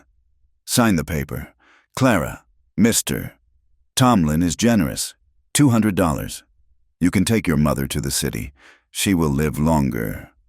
Clara looked at her mother. Mary's eyes were wet, pleading not for Clara to sign, but for Clara to run. "I will not sign," Clara said. Crow's smile vanished. "Then you leave me no choice. Deputy, take Mrs. Hollis back to the cell. It is damp down there. Bad for the lungs." "Wait!" The shout did not come from Clara. It came from the end of the street. The crowd turned as one. Emerging from the alleyway between the livery stable and the saloon was a man. He walked with a limp, favoring his left side, but his head was high. He wore a faded buckskin shirt and the heavy wool coat of John Hollis. It was Totsie. He did not sneak. He did not hide. He walked down the center of the main street, the dust puffing up around his boots. "There he is!" a woman screamed. "The killer!" "It is the Comanche." Panic rippled through the crowd like a wave. Men reached for the pistols at their hips. Mothers pulled their children behind their skirts. Sheriff Crow's eyes widened, then narrowed into slits of triumph. He drew his revolver. "Luther!" Crow barked. Luther Cade stepped out from the doorway of the saloon, a repeater rifle in his hands. He leveled it at Totsie's chest. Do not move, savage! Luther shouted. Give me a reason. Tatsi stopped. He was 20 yards from the porch, standing alone in the open, a target for every gun in Dry Creek. He looked at Clara, then at Mary Hollis. I am here, Tatsi said, his voice deep and calm. Let the women go. You do not give orders here, boy. Crow sneered. He addressed the crowd, raising his voice to a theatrical boom. You see him? The animal who butchered the Miller family. He comes into our town, wearing a white man's coat, thinking he can walk among us. Shoot him, sheriff, someone yelled. Hang him. No, Clara screamed. She ran to the center of the street, placing herself between Tatsi and the guns. She pulled the heavy leather ledger from inside her jacket and held it high. He did not kill the Millers, Clara shouted. Sheriff Crow did. The crowd fell silent, confused. She is hysterical, Crow shouted, his face reddening. Luther, get her out of the way. I have proof, Clara yelled, waving the book. This is the ledger from the Tomlin warehouse. It lists every shipment of stolen government rifles sent through the North Pass. She opened the book, her hands shaking but her voice clear. October 12th, 200 repeater rifles paid for by Silas Crow, received by Luther Cade. She turned to the crowd, making eye contact with the faces she knew. He is stealing guns to arm a fake war party. He wants to start an Indian war so the army will clear the territory for Tomlin's cattle. The Miller family saw the wagons. That is why they are dead. Lies, Crow roared. That is a Comanche trick. Is it? Clara turned toward the boardwalk. Dr. Avery, step forward. The small doctor was huddled near the barber shop, looking terrified. Doctor, Clara pleaded. You took the bullet out of Tatsi's side.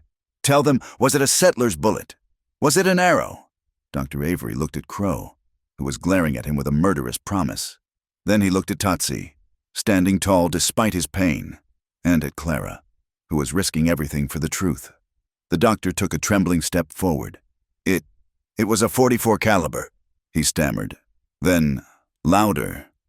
It was a .44 standard issue for the sheriff's deputies and the wounds on the Miller bodies. They were not made by lances.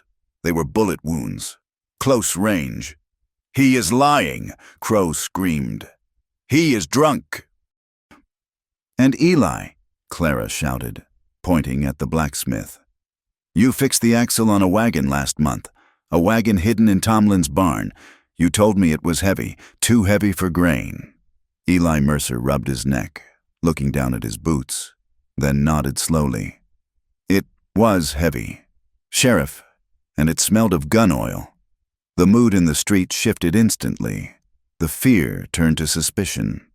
The townsfolk looked from the ledger in Clara's hand to the sweating face of the sheriff. Crow saw it.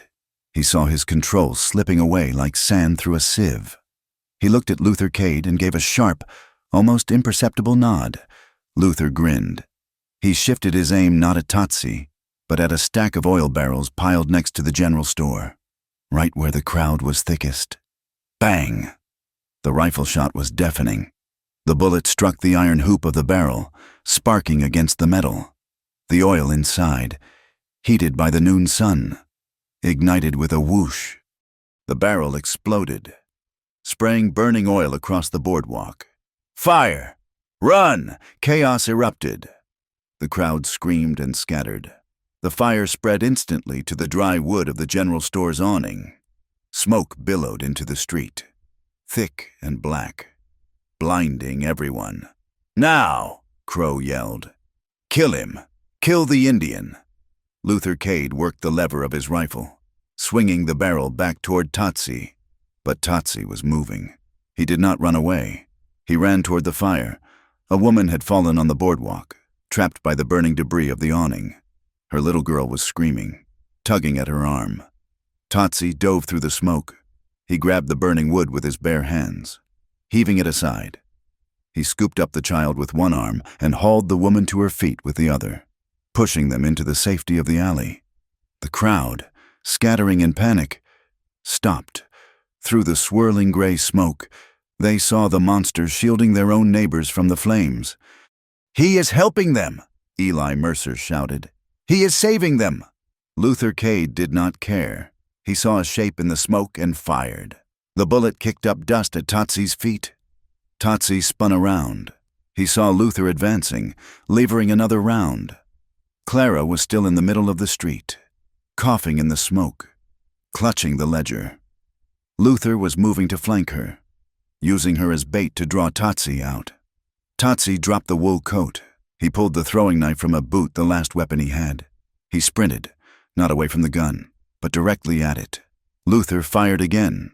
The bullet grazed Totsy's shoulder, spinning him around, but he used the momentum. He released the knife. It flashed through the smoke and struck Luther's hand, piercing the meat of his palm. Luther screamed and dropped the rifle.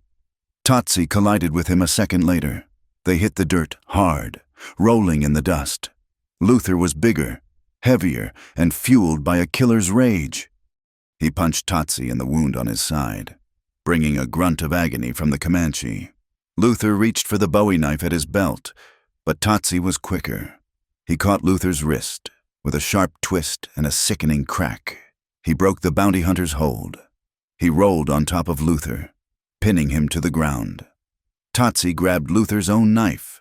He raised it high, the blade gleaming in the firelight. "Do it!" Luther hissed, blood bubbling on his lips. "Kill me, savage!" The crowd watched, frozen. Clara held her breath. If he killed him, Crow would be right. He would be a murderer. Totsy froze. His chest heaved. He looked down at the man who had hunted him like an animal. Then he looked at Clara. He flipped the knife in his hand and drove it down not into Luther's chest, but into the dirt beside his ear, buried to the hilt. Totsy stood up, leaving the weapon there. He grabbed Luther by the collar and dragged him toward the gathered men. He shoved the bounty hunter toward Eli Mercer. "He is yours," Totsy said. "Let the law take him, the real law." Eli and two other men grabbed Luther, tying his hands with a length of rope.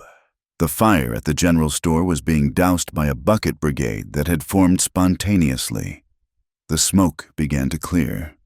Only Sheriff Crow remained on the porch. He was alone. The deputies had backed away, sensing the change in the wind. He looked at the town on his town and saw a wall of hostile faces.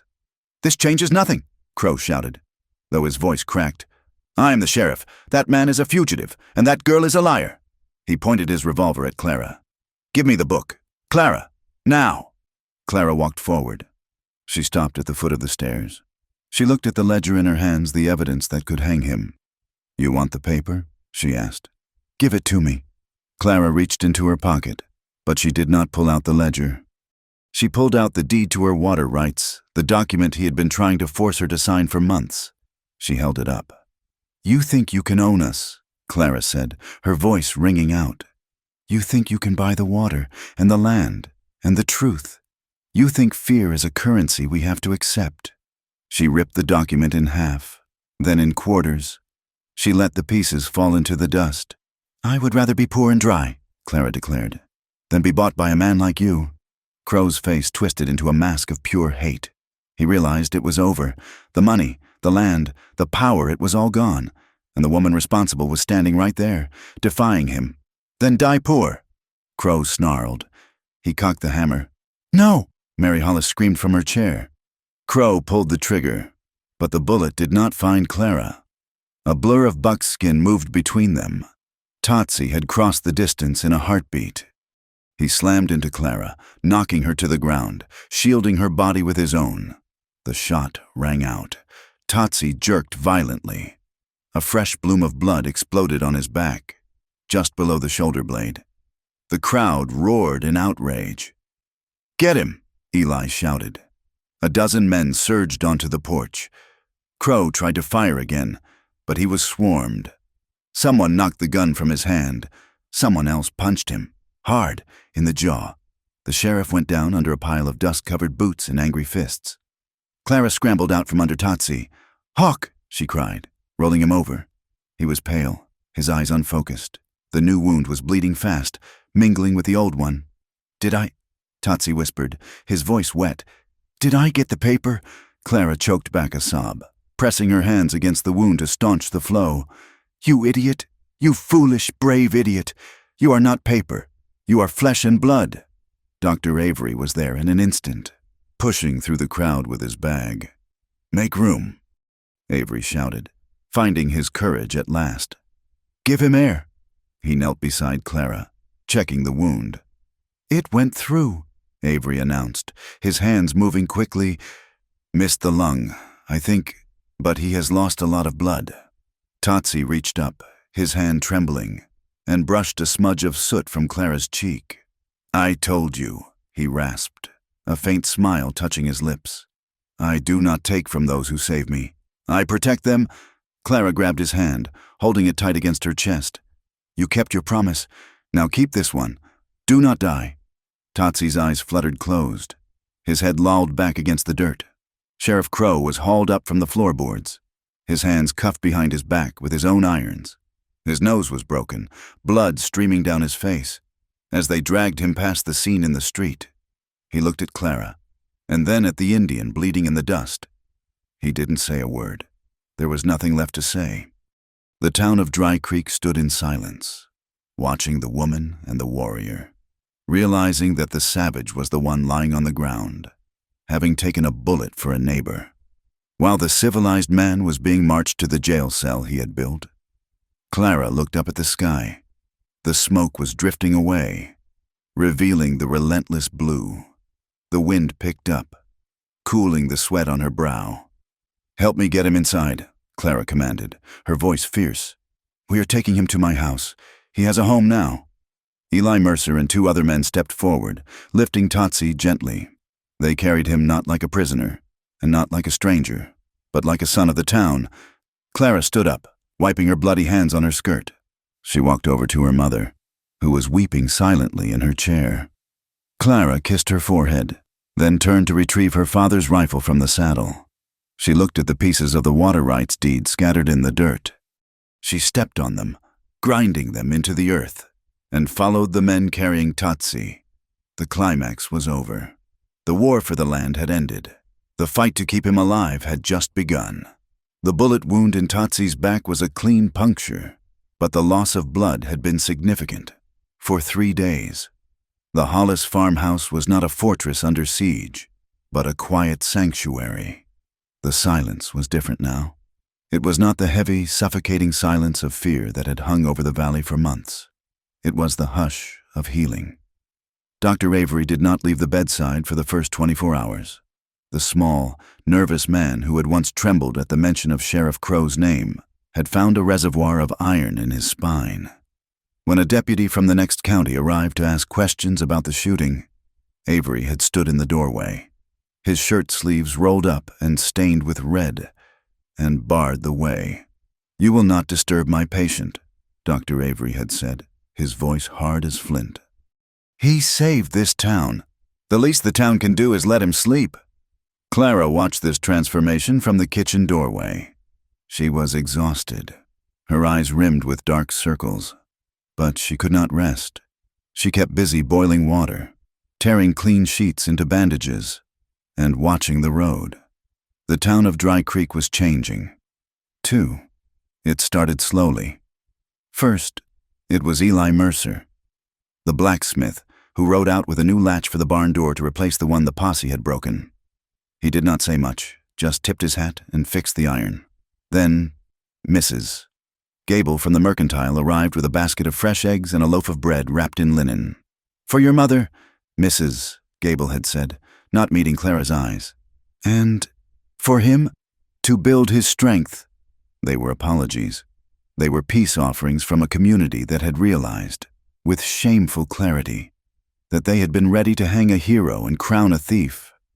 In the bedroom, Mary Hollis sat in the rocking chair, watching Tatsi sleep. Her cough was still present, a rattle in her chest, but her eyes were clear for the first time in years. She looked at Clara as her daughter brought in a tray of broth. "You have stopped asking me what to do," Mary observed softly. Clara paused, the tray in her hands. "I did not want to worry you, Mama." "No," Mary said. She reached out and touched Clara's wrist. Her grip was weak, but steady. "It is not that. You stopped asking because you already knew. I spent so much time worrying about who would take care of you when I was gone. I never stopped to look and see that you were already taking care of us." Clara set the tray down. "I had to." "You chose to," Mary corrected. She looked at the man sleeping in the bed, the Comanche fugitive who had bled on their floor to save them. "You chose the hard path. Clara May, your father would have been proud." "I am proud." Clara felt a lump rise in her throat. She had spent her life trying to hold the farm together to honor a ghost. To hear the living acknowledge it felt like a weight being lifted from her shoulders. By the fourth day, the fever had broken. Totsie was awake, sitting up against the pillows, looking out the window at the gray sky. The heat wave that had choked the territory for months was finally breaking. The clouds were heavy and low, promising rain. "You are staring at the horizon again," Clara said, walking in with fresh bandages. "Thinking about running." Totsie turned his gaze to her. He looked different without the wariness that usually tightened his features. He looked human. "I am thinking about the horses. Bess needs to be shot on the rear left." "Eli Mercer came by," Clara said, sitting on the edge of the bed to change the dressing on his shoulder. "He shoed Bess, and he fixed the corral fence," Totsie hissed as she peeled away the linen. "The blacksmith, he was part of the mob." "People change." "Hawk," Clara said gently. "Or maybe they just wake up. Sleep is easy," Totsie murmured. "Waking up is hard." He watched her hands as she worked. They were rough hands, scarred from wire and wood, but her touch was agonizingly tender. "Crow is being moved today," Clara said, keeping her voice neutral. "The federal marshals arrived this morning. They are taking him and Luther Cade to the district prison in Austin." Totsie's muscles tensed beneath her fingers. Tomlin has vanished," Clara said. "His house is empty, but the marshals seized his accounts and the warehouse records. The land he stole will go back to the public trust. He will not go far," Totsie warned. "A wolf does not become a sheep just because he lost his den," as if summoned by his words. A distant sound rolled across the plains. It was not thunder. It was the crack of gunfire. Clara froze. She went to the window.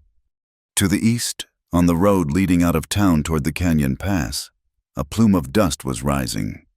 "The transport," she whispered. Totsie tried to swing his legs out of bed. "My rifle." "No." Clara pushed him back by the shoulders. "You cannot ride. You will tear the stitches." "They will ambush the wagon." Totsie gritted out, fighting her grip. "Tomlin's men, they want to silence Crow before he talks." "I know," Clara said. She grabbed her father's Winchester from the corner. "But you are not the only one who can fight." She ran out to the porch, just as a group of riders galloped past the farm gate. It wasn't enemies. It was Eli Mercer, accompanied by the 2 men who had helped carry Totsie, and 3 others from the town. They were armed. "Stay back, Miss Hollis," Eli shouted over the wind. "We heard it. We are going to help the marshals." Clara lowered her rifle. She watched as the men of Dry Creek, the same men who had once looked at her with suspicion, rode hard toward the sound of the fight. They were riding to defend the law, not to break it. The gunfire in the distance intensified, a sharp, popping rhythm like corn in a skillet. And then, after 10 long minutes, it ceased. Clara stood on the porch for an hour, the wind whipping her skirts around her legs. Finally, a single rider returned. It was Eli. He slowed his horse at the gate. "It is done," Eli called out. He looked shaken, but grimly satisfied. "It was Tomlin's foreman and 3 hired guns. They tried to hit the wagon at the bridge, but we flanked them." "And Crow?" Clara asked. "Crow is alive," Eli said, spitting into the dust. "He was screaming for us to save him. Strange thing, hearing a man like that beg a blacksmith for help." Eli looked at the house. How is he?" "He is healing," Clara said. Eli nodded. "Good. Tell him the road is clear." Clara went back inside. Totsie was sitting on the edge of the bed, sweat beading on his forehead from the effort of staying upright. He looked at her, a question in his eyes. "The town held?" Clara said. "They stopped the ambush." Totsie let out a long breath and leaned back against the headboard. "Then the war is over? For now," Clara said. 2 days later, the rain finally came. It started as a scent, the smell of creosote and wet sagebrush hitting the dry earth, and then the sky opened up. It was a gentle, soaking rain, the kind that saves a harvest. Totsie was strong enough to walk to the porch. He sat on the wooden bench, watching the water drip from the eaves. Clara sat beside him, a few inches of space between them, but the air between them was charged. She watched the rain turn the dust of the yard into dark, rich mud. "The creek will fill up by tomorrow," she said. "We can plant winter wheat." "We," Totsie repeated. He tested the word, as if it were a coin he was checking for authenticity. "Yes, we." Clara turned to look at him. "Unless you plan to leave as soon as the bandage comes off." Totsie looked at his hands. They were dark against the pale fabric of his trousers. "I am a fugitive, Clara, even with Crow gone. My name is on a list somewhere, and I am Comanche. If I stay, this town will never let you forget it. You will be the woman who took in the savage." "Let them talk," Clara said fiercely. "They talked before. At least now they know who you are. They saw what you did. A hero one day can be a villain the next," Totsie said. "I do not want to be the stone that pulls you down." "You are not a stone," Clara said. "You are the foundation. Look at this place. Hawk, the fence you fixed, the door you hung. You put more into this farm in 2 weeks than anyone has in 2 years. She reached out and took his hand. His skin was rough, warm, and alive. He did not pull away. He turned his hand over, intertwining his fingers with hers. "I have spent my life running," Totsie said quietly. "From the army, from the reservation, from the memories of the fire that took my village. I'm afraid that if I stop, the ghosts will catch me." "Then let them catch you here," Clara whispered. "We have room for ghosts. This house is full of them. We can make peace with them together." Totsie looked at her, his dark eyes searching her face. He saw the stubborn set of her jaw, the kindness in her mouth, and the fierce, unyielding light in her eyes. He saw a woman who had pulled him out of the earth and refused to let him die. He reached into the leather pouch at his belt. Slowly, he pulled out a single feather. It was a hawk feather, barred with brown and white, tipped with black. It was pristine. "My grandfather gave me this," Totsie said. "He said that a man's word is only as good as his life. Paper burns, ink fades, but this is from the wing that touches the sky." He placed the feather in Clara's palm and closed her fingers over it. "I do not have a deed to give you," he said. "I do not have gold. But I promise you this, Clara May Hollis, as long as I draw breath, no harm will come to this house. I will stand between you and the wind. I promise this with my life." Clara looked at the feather, then at him. Tears pricked her eyes, but she did not let them fall. She leaned in, resting her forehead against his. It was a gesture of profound intimacy, more powerful than a kiss. "And I promise," she whispered, "that you will never have to run again. You are not a guest here. Totsie, you belong." They sat there for a long time as the rain washed the world clean. Two outcasts who had found the only thing in the West more valuable than water, a place to stand. The next week was a flurry of activity, but of a different kind. It was the work of law, not labor. Dr. Avery, finding a new purpose, wrote a detailed affidavit regarding the bullet wound and the nature of the injuries on the Miller family. Eli Mercer testified to the wagon repairs. Clara turned over the ledger to the federal marshals. The circuit judge, a stern man named Judge Pembroke with a bushy white mustache, set up a temporary court in the back of the saloon. He reviewed the evidence for 3 days. On the third afternoon, Clara and Totsie stood before him. Totsie wore a clean shirt Clara had sewn for him, standing tall despite the stiffness in his side.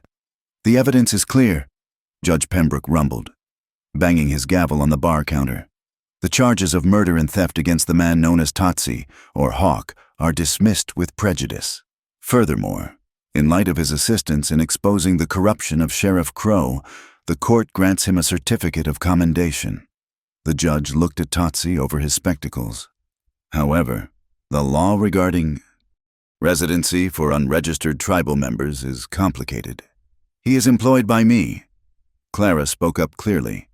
He is the foreman of the Hollis Ranch. The judge paused. Then a small smile twitched beneath his mustache. Is that so? Well, a foreman is a respectable position. See that the paperwork is filed with the county clerk.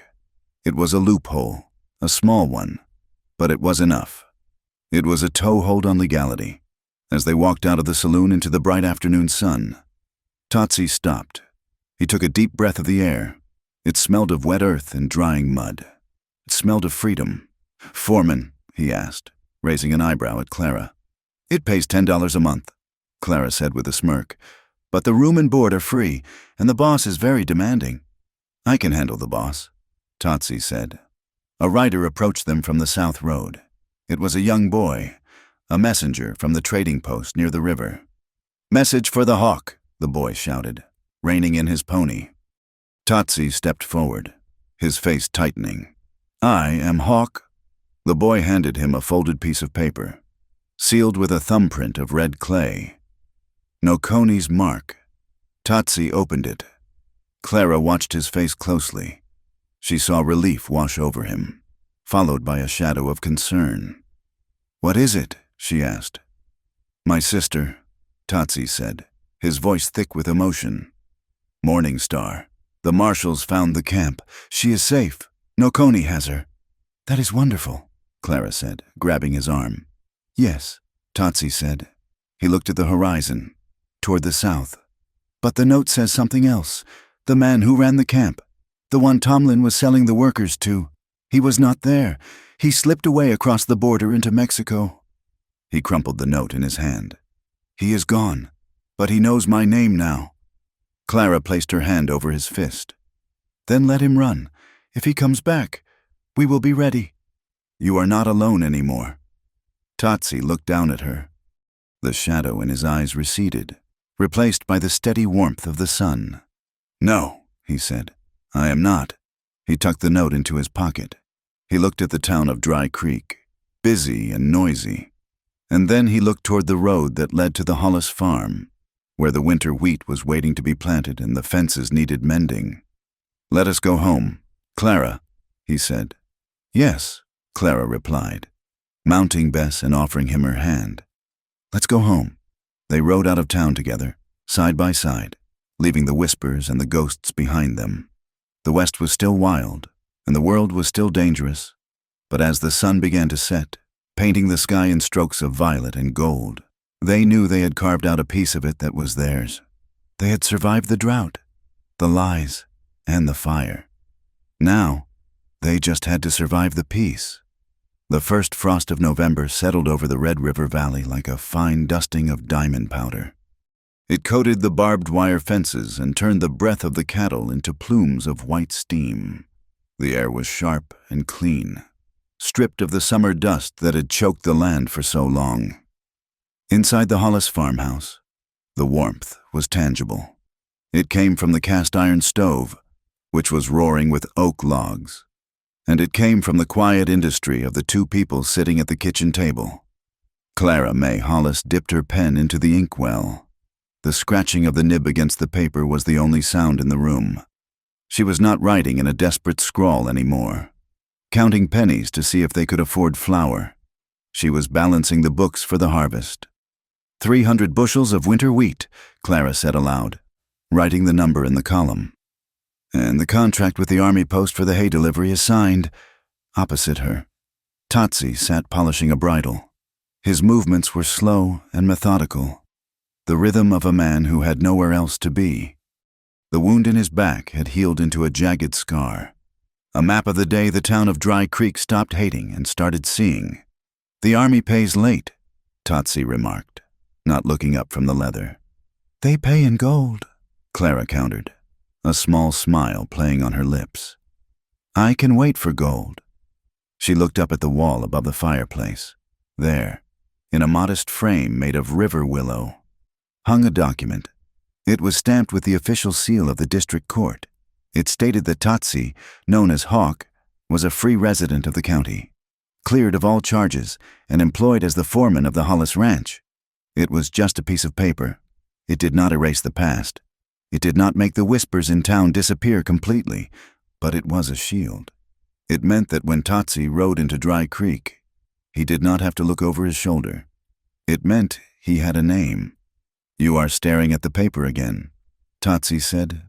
"I like the look of it." Clara admitted, "It looks like permanence." "Permanence is not in paper." "Clara," Tatsi said. He set the bridle down and met her gaze. His dark eyes, once filled with the restless energy of a hunted animal, were steady now. "Permanence is in the ground. It is in the fence posts we set yesterday. It is in the water running through the ditch." He was right. The last 2 months had been a season of rebuilding. The town, shamed by the revelations of Sheriff Crow's corruption and humbled by Tatsi's sacrifice, had retreated into a respectful distance. They did not embrace the couple with open arms. Prejudice was a habit that died hard, but they offered a truce. Crow was gone, locked away in a federal prison in Austin. Luther Cade was awaiting trial.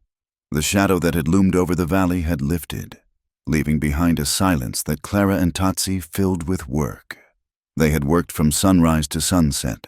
They dug new irrigation ditches, channeling the water from the creek that was now legally, indisputably theirs. They repaired the barn roof. They expanded the corral. It was grueling labor, but it was different from the desperate toil Clara had known before. She had worked to keep from drowning. Now, she worked to build a ship. Tatsi stood up and walked to the window. He wore a flannel shirt tucked into his buckskin trousers, a blending of two worlds that matched the life they were carving out. "The wind is changing," he said. "Snow is coming from the north." "We have enough wood," Clara said. "And the cellar is full." "I am not worried about the wood," Tatsi said. He turned to her. "I am thinking about the horses. We should move them to the lower pasture. The trees will break the wind." Clara nodded. "Then let us go move them." This was their language now. They did not speak often of love in the flowery words she had read in her mother's old novels. They spoke of fences and horses, of rain and wheat. But in every decision shared, in every burden divided, the affection was there, solid as the earth beneath their boots. They rode out to the pasture in the gray light of the afternoon. The herd was small, but healthy. Bess, the old mare, nickered as Tatsi approached. He ran his hand down her flank, checking her coat. "She is getting thick for winter," he noted. "She knows she is safe," Clara said. They worked together to herd the animals toward the shelter of the cottonwood grove. Tatsi rode with a natural grace that no saddle could improve. He did not drive the horses. He guided them. He anticipated their movements before they made them. Clara watched him. He had stayed. In the weeks after the trial, she had been terrified that the call of the open plains would be too strong. She feared that the walls of a house would feel like a cage to a man who had lived under the sky. She had told him, night after night, that he was free to go if he needed to. But he had stayed. He did not become a white man. He did not cut his hair. He kept his prayers to the rising sun, and he burned sage in the evenings to cleanse the air. Clara did not ask him to stop. She learned to sit with him in the silence. She learned that owning the land did not mean dominating it. It meant listening to it, as he did. In return, he sat with her at the kitchen table. He let her teach him the mysteries of the ledger, the columns of debt and credit, the power of a signature. "This is how they fight now," Clara had told him one evening, pointing to a contract. "Not with arrows, but with ink. If you want to protect this place, you have to know how to wield the pen." And so, the warrior learned to be a bookkeeper, and the rancher's daughter learned to track a coyote by the disturbance in the grass. They protected each other. It was not a one-way street. He guarded the perimeter. She guarded the future. When the horses were settled, they dismounted near the creek. The water was running clear and cold, bubbling over the stones. "Nokoni sent word," Tatsi said suddenly. Clara looked at him. "About your sister." "She is well. She has married a man from the Kiowa band. They are moving south, toward the mountains. Will you go visit them? Clara asked. In the spring, Tatsi said, when the pass is clear. He looked at the water.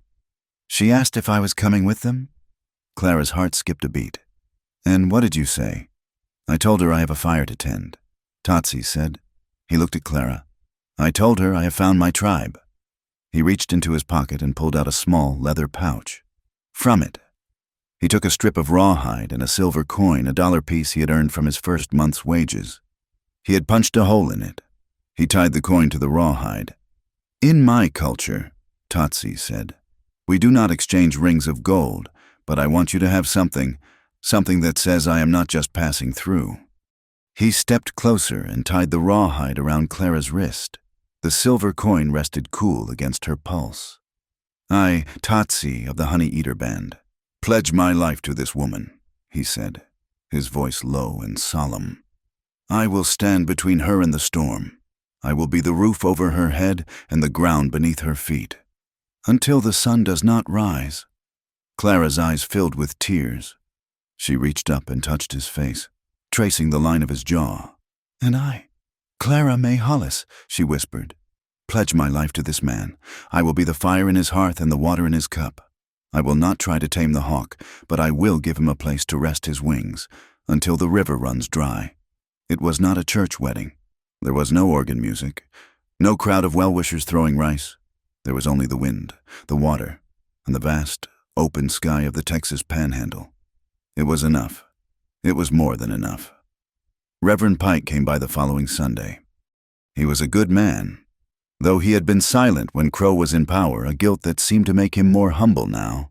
He drank tea in the parlor with Mary Hollis, who was looking robust, her cheeks flushed with a health she hadn't known in years. The town is talking. Clara, Reverend Pike said gently, setting his cup down. The town is always talking. Reverend, Clara said, pouring him more tea. Is it good talk or bad? Confused talk, the Reverend admitted with a chuckle. They do not know what to make of it. A single woman and a foreman, living under one roof. He lives in the bunkhouse attached to the barn. Clara lied smoothly, though everyone knew Tatsi spent his evenings by the fire in the main house. Of course, Reverend Pike said, winking. But just to settle the minds of the congregation, and for the sake of your mother's peace, perhaps a blessing, a formalization. Clara looked at Tatsi, who was standing by the fireplace, whittling a piece of cedar. He looked up, his face impassive, but his eyes dancing with amusement. We have made our vows, Reverend, Tatsi said, to the land and to each other. I understand, Reverend Pike said, but a piece of paper in the church register. It is another kind of shield, is it not? Clara thought about the ledger. She thought about the deed to the water rights. She thought about how the world worked. Do it, Clara said. Not for them. For us. So that 50 years from now, when people look at the records of Dry Creek, they will see his name next to mine. They will know he was here. The ceremony was brief. They stood in the living room, in front of the hearth. Mary Hollis cried softly, holding a handkerchief to her mouth, not to cough, but to hide her smile. Dr. Avery stood as a witness, beaming like a proud uncle. Eli Mercer stood as the second witness, crushing his hat in his large, calloused hands, when Reverend Pike pronounced them man and wife. Tatsi did not kiss her politely on the cheek. He took her face in his hands and kissed her with a fierce, claiming intensity that made the Reverend blush and look at his shoes. You belong to me, Tatsi whispered in Comanche against her lips. And you to me, Clara replied. Winter came hard that year. The snow piled up against the drift fences, turning the world into a stark landscape of black and white. But the Hollis farmhouse was warm. Mary Hollis, freed from the stress of impending poverty, recovered her strength. She began to teach Tatsi how to bake bread, laughing when his large hands struggled with the sticky dough. In return, Tatsi brought her herbs from the canyon that eased her cough better than any of Dr. Avery's syrups. The town of Dry Creek survived the winter, too, without the corruption of Crow and Tomlin draining its resources. The economy began to stabilize. People started to look at the Hollis Ranch not with suspicion, but with a grudging respect. They saw the smoke rising from the chimney. They saw the straight fences. They saw the order. One evening in late February, a knock came at the door. Clara opened it to find a young woman standing there, shivering in a thin coat. She was holding a baby. "Miss Hollis," the woman stammered. We are traveling west. My husband's wagon broke a wheel near the bridge. We have no food." Clara looked past her. A wagon was stalled on the road. A man was trying uselessly to lift the axle in the snow. It was a mirror of the past. A desperate family. A broken wagon. Clara did not hesitate. "Bring him inside. We have stew." Tatsi appeared behind her. He saw the wagon. He did not need to be asked. He grabbed his coat and his tool belt. "I will help him fix the wheel," Tatsi said, as the strangers ate at their table, warming themselves by the fire. The young woman looked at Tatsi, then at Clara. She saw the copper skin of the man and the pale skin of the woman. She saw the way he refilled Clara's cup before she even asked. She saw the hawk feather that Clara had braided into a leather cord hanging by the window. "You have a beautiful home," the woman said softly. "It feels safe." Clara looked at Tatsi across the table. He was holding the baby, rocking it gently with a finger, his face softened by the firelight. "Yes," Clara said. "It is."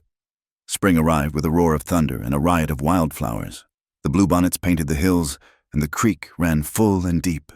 On the first warm day of April, Clara walked out to the front porch. She carried a set of wind chimes she had made during the long winter nights. They were not made of silver or brass. They were made of old horseshoe nails, bits of polished river glass, and at the center, hanging from a leather thong, was the hawk feather Tatsi had given her. She hung the chimes on the hook by the door. The wind from the river caught them. They clinked together, a bright, clear sound that sang of work and iron and resilience. The feather danced in the breeze, twisting and turning, tethered but flying. Tatsi came up the steps. He had been checking the winter wheat. It was sprouting, a carpet of green promising a rich harvest. He stood beside her, listening to the chimes. "The Comanches say that the wind carries the voices of the ancestors," Tatsi said. "What are they saying?" Clara asked. Tatsi put his arm around her shoulders, pulling her close. He looked out over the land, their land. He looked at the town in the distance, which no longer frightened him. He looked at the woman who had saved him, and whom he had saved in return. "They are saying," Tatsi murmured, "that we are still here." Clara leaned her head against his chest. She listened to the steady beat of his heart, a rhythm as constant as the seasons. They had not tamed the West. The coyotes still howled in the canyon. The storm still swept down from the north with brutal force.